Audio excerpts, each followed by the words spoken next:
ভারতের প্রথম জাতীয় উদ্যান কোনটি, কোন রাজ্যে অবস্থিত? আসুন সেই বিষয়ে আপনাদের বলি।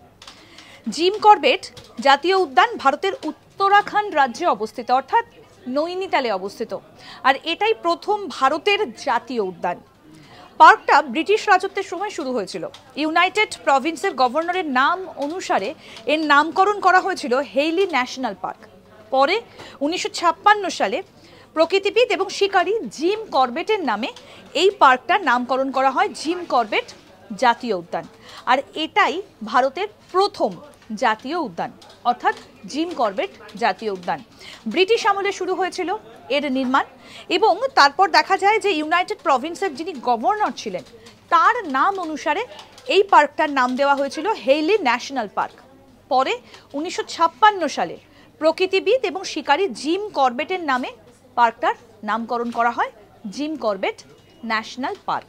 আর এটাই ভারতের প্রথম জাতীয় উদ্যান হিসেবে পরিচিত। প্রচুর মানুষ এখানে অবশ্যই বেড়াতে যান এবং এটা অবশ্যই একটা আকর্ষণীয় জায়গা। দেখতে থাকুন আজ তাক বাংলার ইউটিউব চ্যানেল, সাবস্ক্রাইব করুন।